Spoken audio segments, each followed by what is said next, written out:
What it is or what's up to was it's Truth Collins signing into this piece, looking sweeter than a swisher, wearing confidence like old raincoat, loving my little twister. Y'all like it? I'm feeling it. Now I'm coming to you guys today with my weekly update of the Love and Hip Hop New York Season 3. It had a lot going on in this episode and I want to cover everything, so I might have to do a part 1 and 2, but I'm going to try my best to wrap everything up with one video. Now, the first situation I want to talk about is the Yandy and Mandeezy situation. I just find that situation just so controversial with the both of them. First off, I kind of feel you, Yandy. You know, he don't need to be going out there consulting realtors and looking at properties without you. But I don't feel the part about you saying, well, yeah, you know, he want to go out here and consult realtors and look at properties, but I'm going to have to pay half on this. What the fuck you think? Ain't y'all a couple? It takes 2 mutes to pull a carriage. Now, you knew when he sold his condo and moved in with you, you won the ring. So maybe you should have got it then. But now you own it because he want to move out because your mama annoying, which comes to my second problem. Mandeezy, when you sold your condo and moved in with her, did you not know her mama was staying there? So I feel you should have manned up and was like, look, Yandy, we need to get our own spot. I ain't comfortable with your mama staying there. But now you a little music producer, whatever you is. You out all time of the night coming in into the morning and her mama alarm clock waking you up. So you got a problem with that. You should have thought about that before you sold your condo and moved into her. You know, you already had a kid, so you might have needed that little comfort zone that you had before you moved in with Yandy's situation. Because obviously her mama ain't going nowhere. She don't feel a need for her to go nowhere. I'm going to need y'all to get that together because both of y'all is just got too much going on. You expecting one thing and she expecting the other, but both of y'all not doing anything to change it. I'm through with that. The next situation I want to talk about is the Joe Budden situation. Lord. Now, I want to talk about this rock chick. First, Joe conned her into going to a restaurant to meet somebody else when it actually was him. And he go there and he offer her a half-ass apology for putting her out his house at the pool party. It ain't nothing that you gonna say to ease the pain from that girl. You know, or you putting her out from the pool party. But at the end of the day, hoes never get chose. Because obviously it's something going on with them too. Like I predicted in the other video. Like, this girl sitting here breaking down at the table because she feared that Joe shouldn't have put her out and he offered her a half-ass apology. And she's sitting there talking about, oh, I had people to put hands on you. And I'm feeling, Joe, if you care for me, you know, if you my friend or whatever, then why you threatened to get people to put hands on me? I felt what he said about that. But what I didn't really feel was when he sat there and looked in her face and was like, are you secretly in love with me? And then he tried to play her on the slick. He's like, well, you know, if this friendship means so much to you, if this friendship means so much, then why are you the only person at the table with emotions? See, Joe, that's going to get you fucked up. You know something going on between you and that girl, and then you trying to play her. I'm not feeling it. He down bad for that. My second situation is Tahiri chick. Now, from Jump Street, I was a team Tahiri. Because I kind of felt where she was coming from. You know what I mean? You don't friend and family fucking. Being her and Rock was friends before, you know, before Rock and Joe became friends. And, you know, Tahiri suspect the same thing I suspect. That, you know, something is obviously going on between Joe and Rock. So I was team Tahiri. Like, I don't like that shit. Like, you know, I don't give a fuck how cool you is with my old man or how cool you is with my old lady. If we break up the day or tomorrow, you shouldn't friend fuck. So I was team Tahiri, but I've changed. Like, I done jumped ships on her ass. I'm going to tell you why. First, Joe mama called Hove and was like, you know, Tahiri, me and you need to get together to get Joe together because obviously he didn't fell back off the track. You know, he was on drugs and he got off and now he back on it. And really and truly, I kind of feel Tahiri on that because you know what? So many people want to down talk their exes. You know, it take a big person, it take a strong person to break up with somebody and still have their best interests at heart. So I really felt her on it. You know, I understand that she want to jump on a boat and try to help Joe. But obviously you got some shit that's going on. So how the hell you can help him with he going through when you obviously got some shit going on? I'm going to get to that, the problem that I have with that.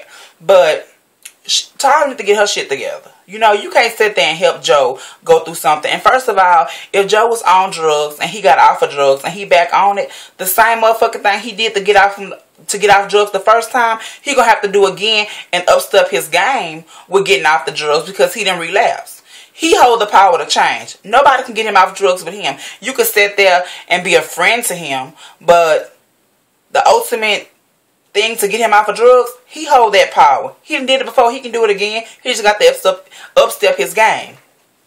The problem that I have with Tahiri is that she was sitting there, you know, her and Joe's mom, they busted Joe's house, you know, they had a little meeting or whatever, and they start talking, and she get to breaking down about some past shit. And then she made this statement, you know, I'm going to do whatever I got to do to help Joe get off of, you know, drugs or whatever. You know, we going to go to counseling, or we going to go to meetings or whatever. I feel that, you know, I really feel that. This is the thing that I didn't feel about it. She made a very vague statement. She sat there and said, well, I'm going to have to put my problems on hold to help him. Bitch, is you crazy? This bitch then fell and bumps both sides of her brain. How you going to put your immediate problems on hold to help him with his shit? Really? What help can you give him? What help can you assist him with if you ain't together? Like, no. And then you ain't even his old lady. Like, where the Caitlyn chick at? That's why I was like, last video, I was like, she need to get her shit and get the fuck gone. Because obviously, she ain't even relevant in this situation. He meeting with Rock.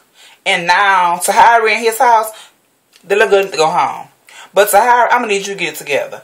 I was so through when she said that. Oh, I'm going to put my problems aside to help him get through whatever he got to get through. Fuck that. You ain't even my man. Like, I might have your best interests at heart. I might be there for you if you need me, you know, every once in a while. But for this me putting what the fuck I got going on in my life on hold to get you together with yours? Hell motherfucking no. He's a drug addict. Really? What the fuck you gonna do? How you gonna help him get off of drugs? What, you gonna be with him every step of the day? No. If Joe want to smoke crack, or he want a 2 powder, or he want to smoke weed, he gonna motherfucking do it, whether you there or not. So therefore, you need to get your shit together and keep it moving. So I'm gonna need you to get it together. Now, the last situation I have is the Rich Dollar situation. First of all, Miss Erica needs to be punched in her motherfucking face. See, they play games with Miss Erica. They play games with her. I pop that bitch. Now, Rich knew from Jump Street Olivia was not going to do that record with no Erica. He knew that if he had any thought in his mind that Olivia was going to do that record, he would have brought it to her and not Consequence. He knew Liv wasn't feeling it. And for Olivia, I'm going to need her to stop reporting back to Rich telling him when Erica cutting up on the red carpet. He know this bitch is about stunts and shows. He know Erica a big drama queen. Her first appearance on Love and Hip Hop, she was fighting Kimbella. This bitch is nothing about drama. She's trying to make herself relevant. So you know what? If she make herself relevant with being friends with Yandy, fucking Rich, and having him as her manager, she gonna be relevant. So therefore, I'm gonna need you not to go report back to Rich what the fuck she do. That's kind of crazy.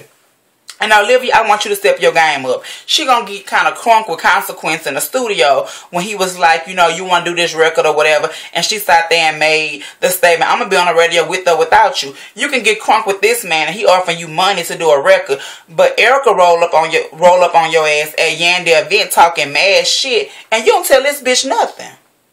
Really? See, that bitch would have got popped in her motherfucking mouth. No, bitch, you're not going to roll up to Miss Yandy event talking no shit to me because I don't want to do no motherfucking record with you. No, bitch, fuck that. Pop that hoe. Yandy should have did the same thing. I'm going to need Yandy to get it together. Every time Yandy invite this bitch to something, she got drama. The first time she was fighting Kimbella. Now she rolled up on Liv. Really, Yandy? Stop inviting this bitch to shit that you give. Enough is enough. The last thing I want to talk about is the Consequence situation. I want him to get that little girl his together. I don't even know her name because that just show you how irreverent she is. That just show you how she just plucks my motherfucking nerves. She want to sit there crying, talking about she hungry and she want to fix her something to eat. Bitch, when you hungry, that's what you do. You cook. Or you go get something to motherfucking eat. Why is you crying? Why is you cutting up? No, you crying and you cutting up because you felt that you was messing with a producer and he was going to give you all this change and all this money. And now Consequence is reserved about the cash he give you. You want to sit here and cry about everything. Bitch, you sat at home all day. Go get your ass a job. It's no need for you to be hungry if you just sat at home all day, bitch. Go cook something. Go get something. Make your motherfucker... No, while his ass out doing 16 hours a day, then maybe your ass needs to be somewhere doing 8 to 16 your damn self while you sitting at home. Make yourself relevant on your own time, honey. Get yourself together, Miss Thing. Enough is enough. But that's basically my review for the Love and Hip Hop. I'm going to need Yandy and Mandeezy to do something about that little living situation. Because I'm here to tell you, Miss Yandy, you might want to take heed to what the fuck he got to say. I'm going to have to sign out because it's going too far. Part 2 coming up.